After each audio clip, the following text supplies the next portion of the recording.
Bonjour, donc une petite vidéo pour mon site internet pour faire découvrir la sophrologie et aussi le modèle de Daniel Spiegel, professeur à l'université à Los Angeles, le modèle du cerveau dans la main pour expliquer à vos enfants dans un second temps comment ça marche dans notre tête. Donc, vous avez peut-être déjà regardé, voilà, dans un livre, sur Internet, le cerveau. Et je vous présente donc un modèle du cerveau que j'utilise depuis plusieurs années pour expliquer aux enfants ou aux grands comment ça fonctionne. Donc, voici un petit modèle de notre cerveau. Ici, l'avant de notre cerveau et tous les espaces en dessous et l'ensemble du cortex de l'encéphale. Il est composé de deux lobes et nous allons essayer de simplifier ce modèle que nous voyons ici et que nous avons dans notre tête. Ici, nous pouvons imaginer que c'est notre cervelet. Ici, attenant au cervelet, mon stylo vert, j'espère que vous le voyez bien, et le tronc cérébral, qui est une partie dédiée plus particulièrement à la conscience et à la respiration de manière automatique.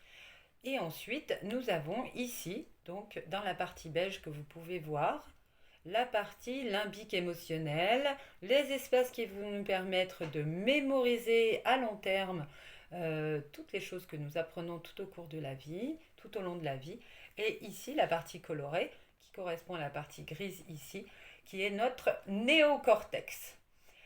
Le cerveau a une petite histoire que j'aime bien raconter parce que du coup, il me semble que ça peut être utile. C'est un modèle en fait qui s'appelle le cerveau triunique où on dit que notre cerveau a été fait en trois étapes. Première étape de notre cerveau et je vais commencer avec le modèle que vous avez sur vous, le modèle du cerveau dans la main. Je vais vous inviter à mettre votre main comme ça.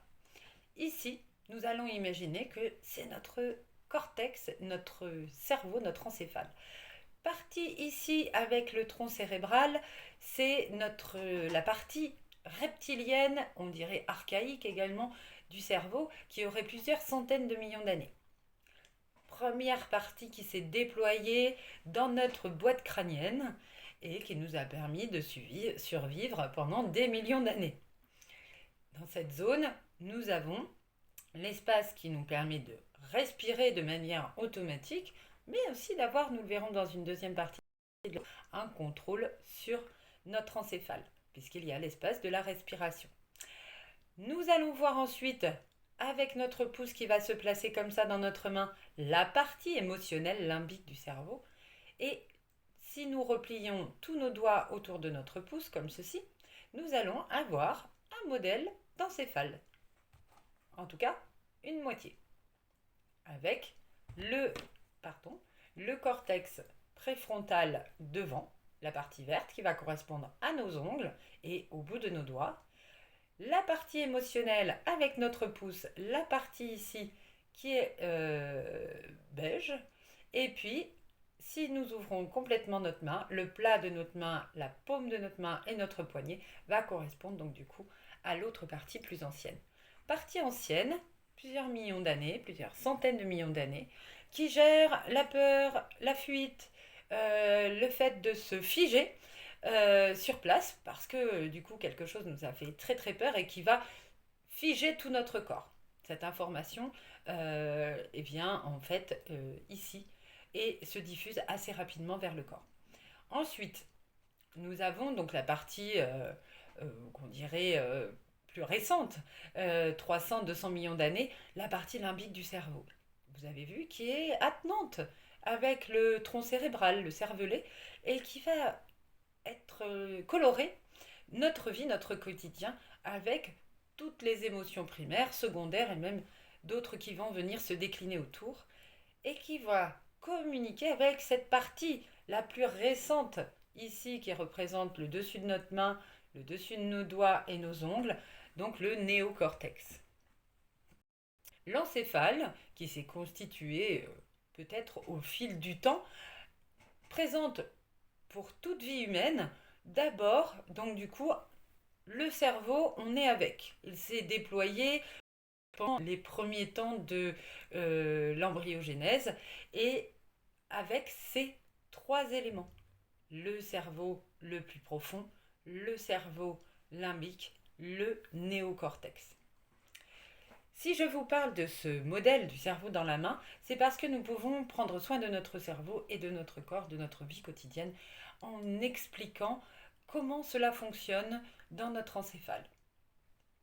Comment on peut avoir une action finalement volontaire et efficace sur nos pensées, sur nos réactions, sur nos émotions, et comment on va pouvoir apprendre petit à petit à mieux les gérer. Si je propose donc ces minutes de découverte de l'encéphale, c'est pour que vous puissiez intégrer ce concept et peut-être le revisionner plusieurs fois pour pouvoir expliquer à vos enfants comment ça marche dans leur tête.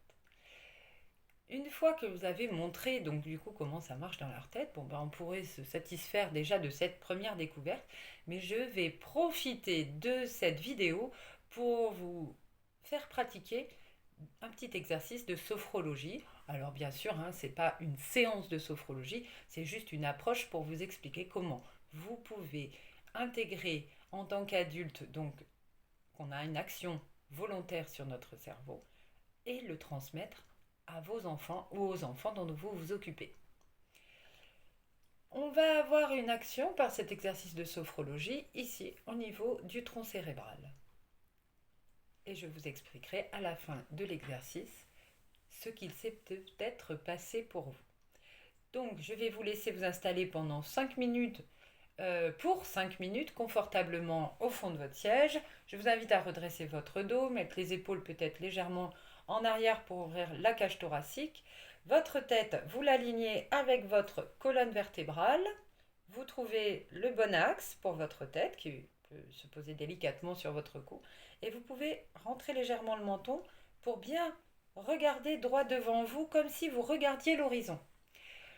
Une fois que vous êtes dans cette posture, vous prenez soin de mettre vos pieds à plat sur le sol et puis on va simplement faire le petit tour de nous-mêmes pour accueillir notre position là, ici et maintenant et pouvoir mieux se concentrer sur les espaces qui bougent en nous et qui sont perceptibles facilement, les axes de notre respiration. Je vous propose donc de commencer à prendre une inspiration. Expirez, soufflez. Tranquillement, vous pouvez fermer vos paupières ou fixer le poing droit devant vous comme si vous scrutiez l'horizon. Inspirez à nouveau, soufflez et recommencez. Encore une respiration avant d'entrer un peu plus dans l'exercice. Inspirez et soufflez. Voilà, laissez votre corps se déposer. Commencez à se concentrer sur notre corps. Voilà, sa posture, s'accueillir soi, juste soi. Et puis, maintenant, nous allons faire des petites expériences. Nous allons diriger volontairement notre attention vers notre nez. Sentir l'air qui rentre, qui sort de nos narines. Inspirez, puis soufflez. Inspirez à nouveau, sentir l'air, la température peut-être de l'air qui entre dans les narines et soufflez, expirez pour sentir l'air qui sort de vos narines. La température de l'air qui sort de vos narines. Peut-être que vous pouvez vous amuser à inspirer en faisant entrer l'air par votre bouche. Expirez, soufflez par la bouche et laissez l'air sortir, température de l'air qui rentre et qui sort. Et tranquillement, nous pouvons nous diriger notre attention vers notre cou, notre gorge. Peut-être percevoir un petit peu l'air qui rentre dans notre gorge, notre cou. Et qui va venir faire bouger notre poitrine, notre thorax, au fur et à mesure que l'on respire. Inspirez, soufflez, laissez votre respiration aller et venir naturellement. Ne pas essayer de la modifier, simplement si des pensées viennent, restez concentré sur cette visite, cette découverte des axes où l'air fait bouger votre corps, où vous le sentez. Et puis tout doucement, une fois qu'on a porté l'attention au niveau du thorax, nous allons pouvoir diriger notre attention vers notre ventre, notre abdomen. Inspirez, peut-être que vous pouvez laisser votre abdomen se dilater comme un ballon. Expirez, l'air sort et votre ventre rentre, revient en position initiale et recommencez à inspirer. Expirez tranquillement, soufflez et recommencez à votre rythme sur 3 respirations. Voilà, vous vous concentrez sur votre ventre qui bouge quand vous respirez. Voilà, relax. On continue encore une fois. Et voilà. Si vous le souhaitez, vous pouvez, si le mouvement est agréable, garder ce mouvement respiratoire, peut-être qui est calme, tranquille à la fois. Chacun à votre rythme. Voilà, puis maintenant, vous pouvez diriger votre attention à tout votre corps, du sommet de votre tête jusqu'au bout de vos orteils, au bout de vos doigts. Et observez peut-être que quelque chose de confortable, en tout cas de positif pour vous, se présente en termes de sensations, de perception. Chacun à votre rythme. Voilà. Et puis nous pouvons faire un mouvement, voilà, pour étirer le corps, pour pouvoir remettre du mouvement, rouvrir nos yeux si c'est bon pour nous, respirer de manière plus tonique pour revenir en conscience ordinaire. Et voici donc cette petite approche de sophrologie avec le modèle du cerveau dans la main pour découvrir comment nous pouvons apaiser notre mental et peu à peu découvrir comment gérer nos émotions, prendre soin de notre encéphale, de tout notre corps et vivre de plus en plus en équilibre. J'espère que cette petite vidéo vous a intéressé. J'essaierai de m'entraîner à en faire d'autres pour expliquer donc peut-être d'autres exercices de sophrologie qui peuvent être brièvement pris en vidéo ou les approches de l'accompagnement à la scolarité en lien avec la sophrologie et pourquoi en fait j'ai monté cela dans ce sens dans mon activité. Donc vous pouvez voilà, de temps en temps regarder donc soit sur ma page Facebook Scolarité Zen, soit sur mon site internet pour pouvoir entraîner, intégrer des petits concepts qui peuvent vous aider au quotidien et que vous pouvez transmettre une fois que vous avez intégré les bienfaits de ce que je vous aurai partagé avec vos enfants, vos adolescents et tout autour de vous. Très belle journée et puis je vous dis à bientôt.